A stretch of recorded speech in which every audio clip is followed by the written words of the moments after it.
মঙ্গলবার সুচরিতার হেসেলে হয়েছে দেখো। এই দেখো এক হাঁড়ি গরম গরম ভাত, ধোঁয়া উঠছে। গরম ভাত হলে শীতের দুপুরে আর কিছুই লাগে না, তাই না বন্ধুরা? একটু কাঁচা লঙ্কা ঘি দিয়ে খাওয়া হয়ে যায় একটা আলু সিদ্ধ হলে। আর কি করেছি দেখাচ্ছি বন্ধুরা।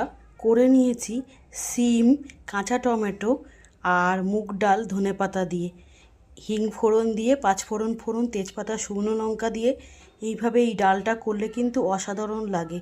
তোমরা একটিবার করে খেয়ে দেখো, গরম ভাতের সাথে দারুণ লাগবে। আর এই দেখো করে নিচ্ছি তার সাথে সুন্দর করে আলু ভাজা, চেরা কাঁচা লঙ্কা দিয়ে। এই দিয়েই আজকে মেনুটা সেরে নেবো। রাত্রিরের পরিকল্পনা অন্য আছে, দেখা যাক কী হয়, তোমাদের সাথে শেয়ার করব। রাখলাম ভিডিওটা এখানে। রেসিপিটা কেমন লাগলো কমেন্ট করে জানিও। খুব সাধারণ মেনু, কিন্তু সিমছাম খাওয়া হলে তৃপ্তিকর খাওয়া, তাই না বন্ধুরা? সবাই ভালোবাসা দিয়ে একটু কমেন্ট করে সম্পূর্ণ ভিডিওটা দেখো।